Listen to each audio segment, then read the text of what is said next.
brother. I'm an alcoholic. My name's Randy. And I say I'm an alcoholic because I worked a program of Alcoholics Anonymous, but that's just my story. I'm a junkie hiding in AA. Honestly, I'm a heroin addict, but I'm also a crackhead. I like coke. Yeah, all that stuff. I never did crystal meth or like angel dust, and that's just because I never had the opportunity. So my sobriety date is August 13th of 2013, and yeah, it was. Everyone's like, "What was that day?" It was not a good day. It was not a good day for me. I wish I knew that. I feel like we always think we know how things are going to go and stuff like that. But I'd like to sit here and say that my plan that day was to get sober, and I'll get to that here in a little bit. So I'm originally from Long Island. I grew up in New York, and that's where I did all my ripping and running. We had a decent upbringing, I guess. I'm one of three. I have three siblings, so I'm one of four. My mom works for the government. My father was a welder, and my dad worked during the day, and then my mom worked at night. So there was this point during the day where my father was supposed to come home from work and basically hand all the kids off to my dad.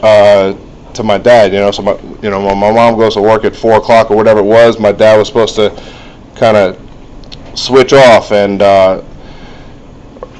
it got to a point where he just wouldn't come home. This disease run through my family, and I have he belongs in this program, and so does my brother. I know we're not supposed to diagnose people, but I've been around long enough where I feel pretty comfortable doing just that. And like I said, we had a decent upbringing. My first kind of the unmanageability was probably there earlier than I realized, and I always think back to this time. We had a pop-up camper growing up, and I remember we went to Hershey Park in Pennsylvania for vacation. Naturally, one time when I was probably 4 or 5, and I remember I took a $5 bill off of the stove in the camper and ran off to the arcade and started playing these games or whatever. And I remember my siblings, obviously their 4-year-old son disappears. Like there was a little bit of a manhunt to come find me. And whenever they found me, I guess I had some elaborate story as to where I came up with this money, And like, I don't know where I was a little kid. Where does a kid even learn, that kind of behavior, to steal it and then have this whole cover-up story, And it didn't seem like a big deal then or whatever, but I look back and that's something that sticks out as something that, probably was one of the telltale signs, and it was all kind of downhill from there, So I talked about how my dad was supposed to come home from work and be a dad, and that didn't happen a lot. And I have a sister who's 7 years older than me, and, so when I got into my early teens, she was in her late teens, and I was exposed to a lot of stuff, probably a little earlier than I should or could have been. I started smoking cigarettes, smoking pot, and drinking. I was probably 11, and man, I don't know. I think it's kind of crazy that I was exposed to that. You think you're an adult, right? But like 11, that's a kid. That's still a kid. That's I don't know. It's a little crazy to kind of think about now. But anyway. Just kind of, I was the cool little brother that my sister could bring around, and she wouldn't feed me any real drugs. She was stingy with the good shit, right? But she would let me smoke pot and drink with them, which that was fine for however long. And of course I get into school and I start coming in contact with these people, these friends that I'm going to decide to run with now, and I think my generation is to blame as to why all the Robitussin and shit's locked up behind the counter now. There was probably 2 years in high school where I didn't skip a day. Like I consumed at least 8 ounces of Robitussin. And then towards the end of it, it's quite the mixture. I incorporated powder cocaine into the mix, and again, like I'm in high school, and drinking a bunch of Robitussin and snorting coke like I was some mastermind or something, and again, I'm like 15, 16 years old, and it's like, it's mind-blowing. Again, like I thought I was an adult, I had it figured out, I'm in high school now, whatever, right? And all growing up, I played baseball primarily, and somewhere around this time, I had an injury on my knee playing ball, and I tore my quad and ended up getting a benign tumor on my quad, and this is kind of where my story really starts to go downhill. Now I'm in high school, and this is probably in 2006. I had this surgery, and I had missed so much school because by then obviously I'm cutting school and all this kind of stuff, and I missed all this school, and they told me I was going to have to repeat 12th grade, which was going to get in the way of my plans or whatever, for whatever they were at the time. But this is way before like the pill mills really came about and everything like that. And I was, because of my age, I was going into Manhattan to this pediatric hospital, and anybody that's ever been on a train, it's not really that bumpy, but like the little bit of bumps on the train had me in like agony from this post-surgery pain. So they started prescribing me like jars of Percocets, and now like they won't give you, they give you 3 Lortabs and think you're gonna turn into Johnny Depp and Blow or something like that, And it's it's kind of crazy to think about how things were, and that like back when I was a boy, I'm only 34, but like that not even that long ago, things were a little different. And so yeah, I was introduced to all these all these pain meds, and I started working full time, and I was making good money, and still living at home. By this time my parents had divorced, and I had free range to pretty much do whatever I wanted, because my mom, she was just doing her best to hold everything together, and of course, like the arrests start taking place and all this kind of stuff, and I remember I ran out of Percocets, and just like everybody else's story, it escalated to Oxycontin, and then the guy that had the Oxycontin went around one day, and I had a buddy I grew up with introduced me to heroin, and man, I remember being a kid and like telling myself, I'll do pretty much any kind of drug there was, but I'm not going to shoot heroin into my arm. I'm not going to be a junkie, But I remember I didn't want to be like my dad either, and just like an angry alcoholic. We had a pretty volatile kind of growing up. Whenever he did come home from work and stuff with his drinking and everything like that, there was a lot of physical abuse and mental abuse, and I guess myself and my brother, I just found out not too long ago, dealt with some sexual abuse through a family member and stuff like that. So there was just a lot of shit going on in the house, and I think the worst part about it is like I thought it was like completely normal. I thought this was like just what people had to endure. That was just a part of growing up. That was a part of just living with other people. Family members, whatever. And it was I don't know. It was what it was. And I remember like I said, my parents had divorced, and I'm just kind of ripping and running. Things are escalating. Now I'm, like I said, I'm injecting drugs, and of course I've incorporated, powder cocaine into the mix and all that kind of stuff, and all the, I've been to plenty of psych wards. I've been to a couple of detoxes. I went to this rehab a couple of times in New York. There was this one that that Flavor Flav had been to, and Lindsay Lohan, and like, neither of which have, got sober then, but for some reason I thought it was going to work for me, just because they had blessed those rooms or whatever, and I felt bad for my mother because I remember when I moved into the first, or when I got put into the first rehab up there, like she thought I was going to be cured, like Passages of Malibu or some shit, like I was just going to go in there, I was going to get off these drugs, and my mother's not one of us. She has no idea. She does not get like the allergy, the mental obsession,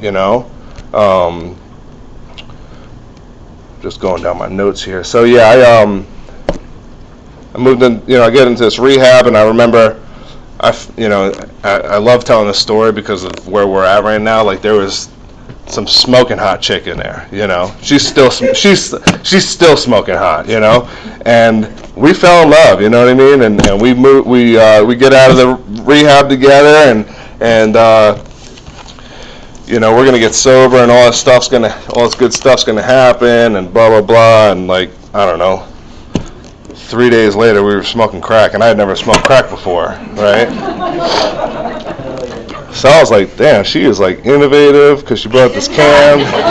She like had like this can and stuff, and like looking back, I'm like, this is. If I knew then what I know now, I'm like, this is a complete waste. Like we gotta go to the store, you know what I mean? Like we need some other stuff to make this go together, And of course that didn't go well, and I remember. While I was kind of running around with this girl, me and my brother had gotten in a little bit of trouble together, and we were both arrested at the same time in the same jail, like in side-by-side dorms. And the COs were nice enough to allow my mother to come visit us at the same time.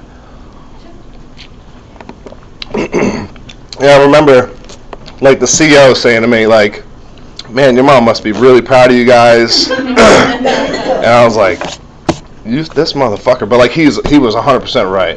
Like I have a little brother, he's 11 months younger than me, and here we are in like whatever color, jumpsuits or whatever, and just the unmanageability.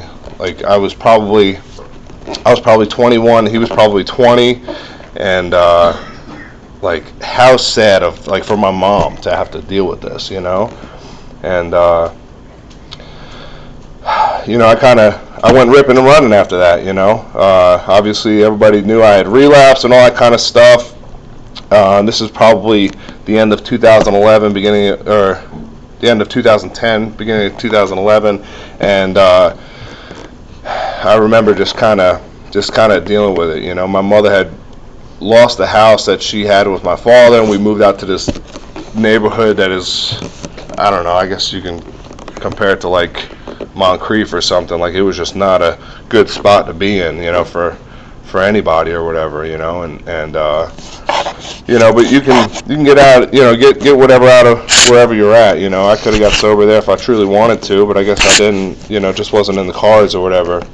So I remember in November of 2000, I'm sorry, let me back up for a second. So in the summer of 2011,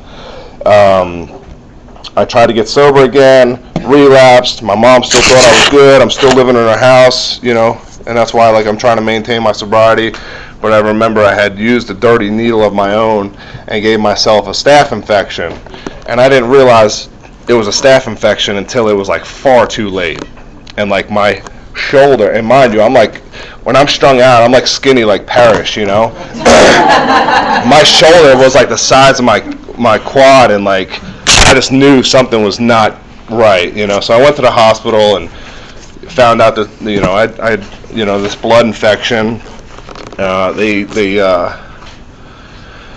put me in the hospital. I was in the hospital for 3 weeks, and probably halfway through that stint, I developed shingles as well, because my body's just completely shutting down or whatever. And mind you, I'm 22 at the time, and I remember the doctors coming in dude, you keep this up.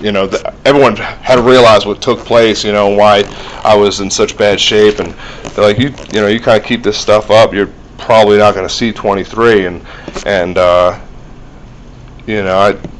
I kind of heard it, didn't really listen though, and I kept doing what I was doing for a little while, and in November of 2011, I remember I had a bad night. I was hanging out with some buddies who were kind of normies. They were snorting coke while I was like using a card, like swiping into a bag so I can bring it into the bathroom and set it up, like do my drugs like an adult, you know. And oh man, it was just not a good night. I remember I got back to my mother's house that night. I was with an ex-girl. Like I woke up the next morning. I was with an ex-girlfriend that I hadn't seen in probably 8 months. I had a pawn ticket in my pocket for a brand new cell phone I had. Like just all this craziness, right? And again, to tell you how long ago it was, I opened up the Yellow Pages and called some 800 number and ended up on my way down to Jacksonville, just because I figured this rehab that was up in New York, that, you know, that was the problem. It was too close to home, and, you know, all that kind of stuff. So a few days later, I'm on my way down to Jacksonville. I had like a 13-hour layover in Baltimore, and you know, I probably drank what felt like a gallon of Jim Beam while I waited for my flight to take me the rest of the way. And when I got here, they had a car waiting for me, and I don't really know how I made it to the car, but they got me in the car, and all I remember, just because I was so drunk, was like all the gun stores, all the strip clubs, all the liquor stores, and I thought I was in like a real life Grand Theft Auto, you know. Just you know, where I grew up in New York, it's just not like that, you know. So it was. I'm like, where are they taking me? And I remember they said they had horseback riding and a swimming pool, and they had horseshoes, but they didn't have like the rest of the horse, you know. And I was like, I had overreacted, you know. I woke up and I was ready to go back to New York, you know. It was too hot here. It was November, but it was like still too hot. I'm ready to go back to New York. That's all I knew. Bring me back, you know. And thank God my mom didn't fly me back home, you know. And I finished that 42-day program, and in that time I was, you know, they bus you over to outside meetings, and I ended up over at Java. And I remember I saw my what was going to be my first sponsor. He was like sitting on the back wall. He was like playing a game on his phone, and his wife was sharing, and she was saying like the most off the wall shit, and like he didn't bat an eye. He just kept doing what he was doing, and I'm like, that dude works a solid program, because he is not fazed by any of this crazy shit she's talking about. And that guy, he's since passed, but that was the guy that, you know, showed me. I'd never received love from a grown man. You know, it wasn't displayed like that through my father, none of that kind of stuff. But I feel like even though I didn't stay sober right then, you know, he's the guy that put my hand in the hand of God and showed me, you know, there was a way out, you know. So I move into Java after I get out of the rehab, Stepping Stone, over there in Sin City, and I last like maybe 3 weeks at Java because I still don't want to follow direction. And I remember I got kicked out, and I moved into this little cottage down the street, and there was a girl there, and she, you know, we started hanging out, and I would go to this meeting. It's called St. Nick's. It's not there anymore. It's since moved to San Marco. But I would go to this meeting, and there was this girl, and she was older than me, and she had like 3 or 4 years of sobriety. But anyway, we started hanging out, and then, like I said, I'm hanging out with this other girl that I met in the rehab. I'm collecting unemployment from New York. I was working full-time for this guy that owns a construction company here, and I was catering for another guy that, you know, works for a restaurant here in town. And so I had like 3 forms of income. I'm dating these 2 girls, right? New York finds out that I'm in New York, so they want a bunch of money back, which I didn't have, right? And then the girl I met in rehab, she came over one night and explained to me that she got a sponsor, and it was the other girl I was dating, and the bottom fell out. You know, I don't know what happened, but it wasn't good, you know. And man, I thought I had it figured out. You know, I was working steps. I did what I thought was a thorough 4 and 5 and all this stuff, right? And I'm still being a piece of shit in sobriety. You know, I'm still not living right. And I got drunk. You know, and in that time, of course, they both took off, rightfully so. And in that time, I'd visited New York, and a girl I went to high school with, she saw that I was in town or whatever through Facebook or something like that, and reached out to me. So we ended up hanging out and all this stuff, and I remember I stayed up there on an extended stay and like pretty much wouldn't leave this girl's house for however long, 3 weeks I think it was probably. And long story short, I ended up moving back to New York to be with this girl, and she didn't really know I'd been in a full-blown relapse just yet. She quickly found out when I would like G.I. Joe crawl into the bedroom and like steal money out of her purse and then steal her car and all that stuff, and I just kind of I ran her through the ringer. And so this is the end of 2012, the beginning of 2013, and I got in some trouble. I was in a neighborhood I shouldn't have been in, with some people I shouldn't have been with some dry goods I shouldn't have had, and they impounded my car and arrested me and whatever. I had to do some jail time up there, and I get out of jail, and I don't really know what took place, but I guess I told my girlfriend at the time that I was going to shoot all these drugs, and again, this is before like fentanyl was real big. I think if fentanyl was around when I was still getting high, you probably would have a different speaker here tonight, because I did not know how to behave with any of that kind of stuff. So anyway, my mother and this girl, they call the cops on me, and they have me, I can't remember, I've been down here long enough where I forgot what they call it, but basically I was Baker acted, right? And they brought me to the psych ward, and that, I didn't see that girl again. And I love that girl, and I'm thinking like, this is I'm so tired of living like this, right? And I come back down to Jacksonville. I flee New York again, because again, like, all my problems are situational, based on where I'm at and what I'm doing, who I'm surrounding myself with. And so I come back down here, and I thought I was done, but I wasn't, I guess, again. And I relapsed pretty much as soon as I got back down here, and I moved into Tradition House, and I was like getting high while I lived there for a little bit. There's so many guys that live there; it's hard to like hammer down the guy that's probably using, And but I played it smart. I paid him a bunch of money in rent in advance, and I knew like somebody was on to me, so I like went in and cashed out all my rent and said, "Hey, look, I took this job, right? Like, there was no job, but I took this job, and I need my rent back, and I'm moving, and blah blah blah." And I don't know. Just one night, I guess it was the night of August 12th. I was drinking pretty heavily. I was taking a bunch of Opanas from this nice girl I met in Paxson, and I had never hallucinated like I was hallucinating, and it was the craziest thing, just because it was just a bunch of opiates, and like, instead of nodding out, I was just hallucinating, and I drank alcoholically all through this, but I used to think being a drug addict was kind of a curse, but now I realize what a blessing it was, because, not to downplay just alcoholism on its own, I think if I didn't have the drugs there, I might not be here yet. And anyway, I had a bad night that night on August 12th of 2013, and I remember just kind of calling, cries for help, calling people, I was trying to come here, but they like took too long to do my intake, so I just asked for like my cigarettes back and my cell phone. I overreacted. Like, you guys aren't gonna let me smoke. You're not gonna let me go sleep in a bed. Like, I gotta go.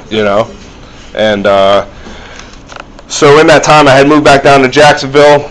I knew this girl from the previous time I lived there, and I took some stuff from her and pawned it. And I remember I was laying on a bench in Willow Branch Park down the street here, and I had nowhere to go. I had a bicycle and a backpack of like a little bit of clothes. That is all I had.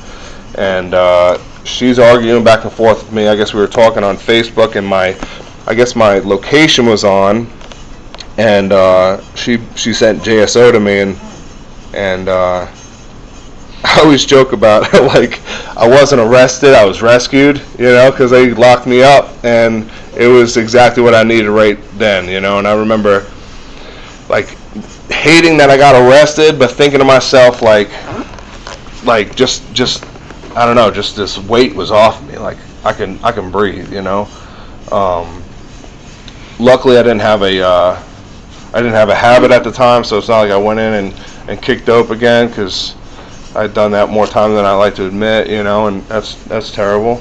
But so yeah, I get arrested, and that was JSO gave me my sobriety date, and I'm thankful for it today. So I do a little bit of time, and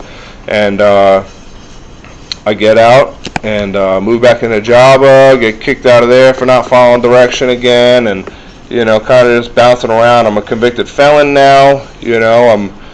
When I got sober, I weighed like 165 pounds. I had like 4 teeth left. My credit score was probably 28 or something like that. Like I was just, I had no driver's license. I didn't have a car. Like I literally had nothing going on. And I remember thinking like, I remember when I got arrested here, and I said to them, I said, look, if you guys just let me go, I will leave the state of Florida and you will never see me again. I promise you. And they're like, yeah, you could do that, but like you're gonna have to face these charges first, right? And again, it was a blessing in disguise. I get out of jail and I move into Java, like I said, and I'm trying to get reconnected. All the people that were around in AA, like Tom's been around since like 1940 or something like that. So it's I get out and like all the same people are around still, and it's so funny because I always talk about like going to new meetings, and then I go to like I'm tired of hearing the same people sharing the same shit at all these meetings, right? But then I go to a different meeting with other people. I'm like, I don't know any of these people. Like this is ridiculous. This is stupid, right? But it was just one of those welcoming things that like whenever I got out of jail and all that stuff, like all the people that I kind of looked up to, they were still there, and putting together years of sobriety, and I didn't know if I exactly wanted what they had, but I knew I didn't want what I had, which was not much of anything, the lifestyle was no good. I can't not put like at the end the needle was the drug. It wasn't if I could put it in a needle, that was happening, and I just like that's just so disgusting, like think like just that's the way life's gonna be. And so I just kind of I don't know, stuck with the people that were doing what needed to, all the right things, and I've some of my best friends, this one guy I know, he buried both of his parents like within 40 days of each other, and I know another guy who his daughter passed away from this disease, and I see guys go through that with like as much grace as they possibly can, and man, it makes me like realize that all this this is all superficial. Like all this stuff that I got going on is not a big deal, and through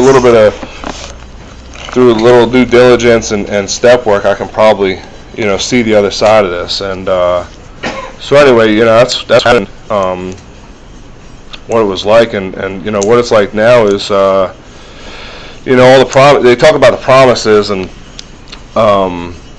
I can definitely say that, a lot of that stuff I thought was going to be bullshit. There was, like I didn't see, I didn't see the other side of how, just getting out of it successfully. I just thought, I'm a high school dropout, I'm a junkie, cheat, thief, convicted felon, like, what do I have going on here, right? And, I don't know, it was kind of just like fuel for the fire, I guess, and, I just started working whatever job I could and doing whatever I could, and again, I got back into the steps. I found a sponsor who had time for me, and just became willing where I was not willing before.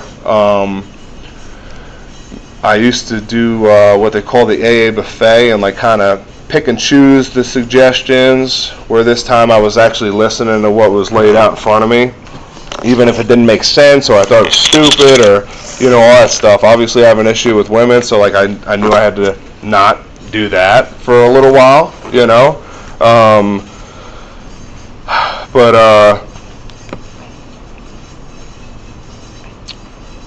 yeah, just I just got back into everything, and something I always like to talk about is that girl that I used to G.I. Joe crawl into her bedroom and steal her wallet and all that kind of stuff. On December 13th, we'll be married 4 years, so I guess the manipulation skills are still tip-top shape. I tricked her into coming back, and we bought a house a handful of years ago, and she's getting through nursing school, and I work for myself, and I employ Parrish when he behaves and stuff like that. So that's been fun, and it's kind of crazy to the people that are put in your life. You don't really realize who's put in your life for what reason until it's probably already happened.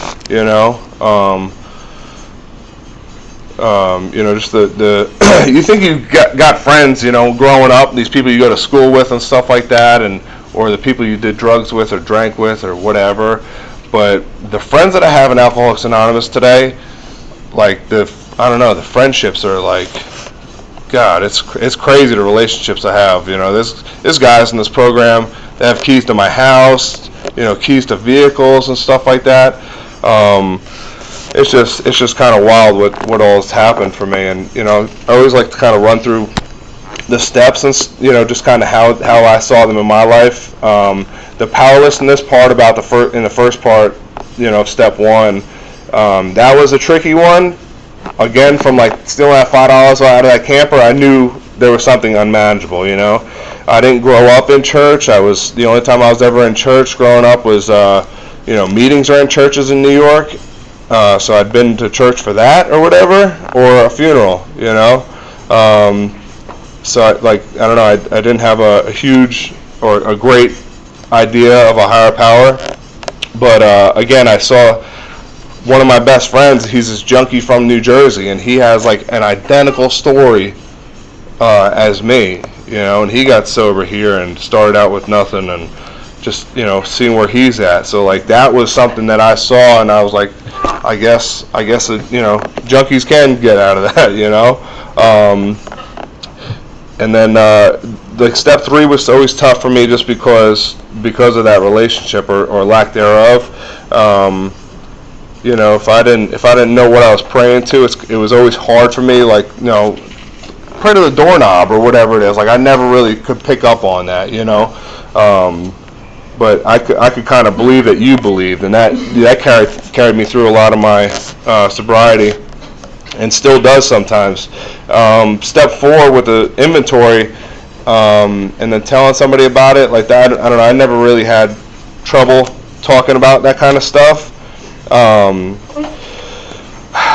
6 and 7 is probably the hardest of the steps, I would say, for me at least. Just kind of, I like some of my character defects. I like getting angry sometimes. I like acting out sometimes, I always talk about, in regular meetings, I talk about how because I've been around long enough and I've done the steps sufficiently enough, I guess, the obsession's been removed from me.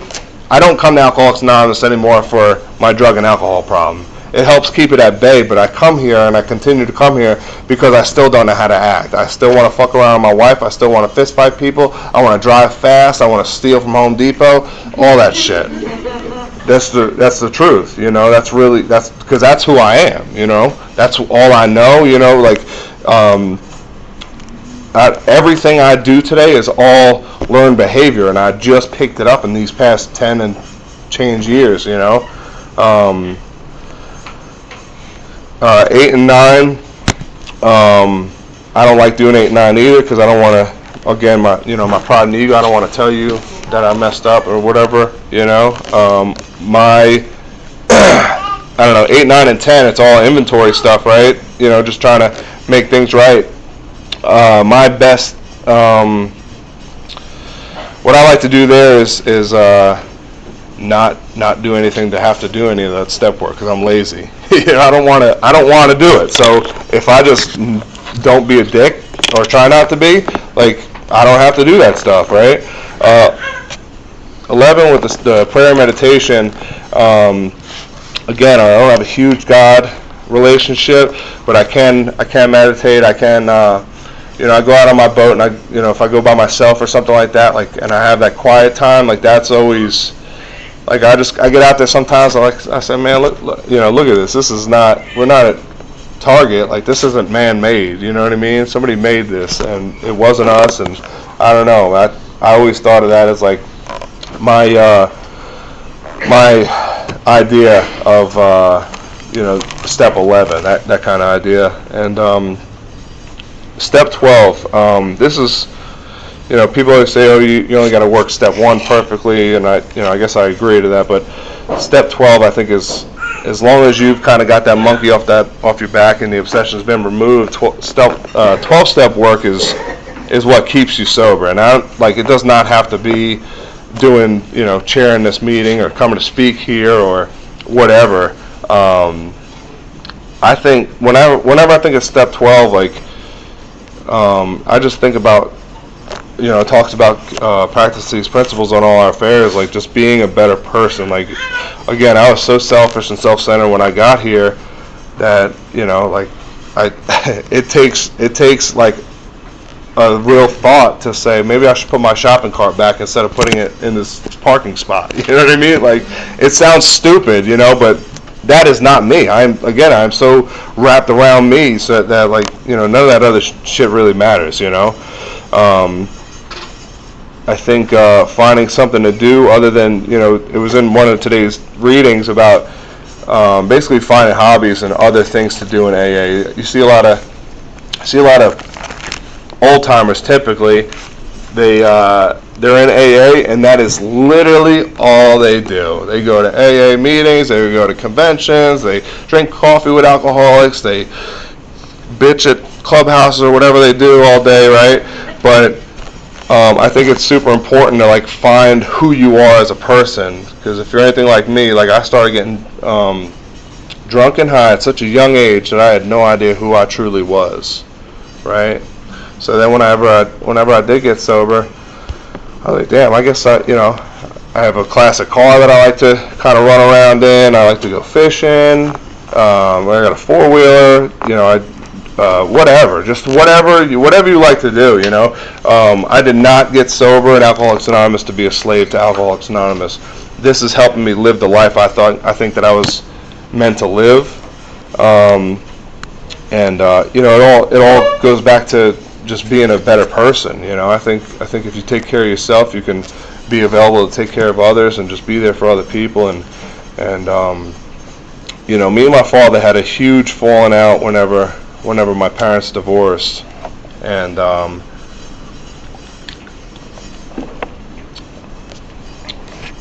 my parents divorced in probably, I don't know, I can't remember what year it was, 05 or something like that. But anyway, I didn't see my dad for probably 13 years, and I remember